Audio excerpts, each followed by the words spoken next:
اعلان اقامتگاه مجهز در قلب کابل. اگر به دنبال اقامت آرام، امن و مجهز در مرکز شهر کابل هستید و یا دنبال اقامتی هستید که دسترسی به همه اشیای بازار و مورد ضرورت را داشته باشید، ما برایتان گزینه متفاوت و مطمئن داریم. اقامتگاه با موقعیت عالی در قلب پایتخت، نزدیک به بازارها، رستورانت‌ها و مراکز تجارتی که برای کار، سفر و استراحت یک انتخاب ایدئال است.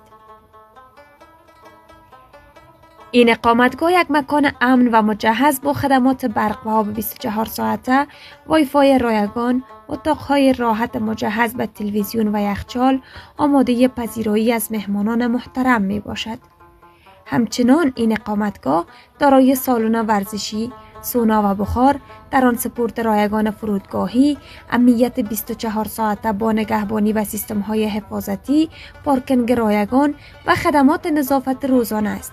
اگر به دنبال این چنین اقامتگاه هستید، پس همین حالا به آدرس ما مراجعه کنید.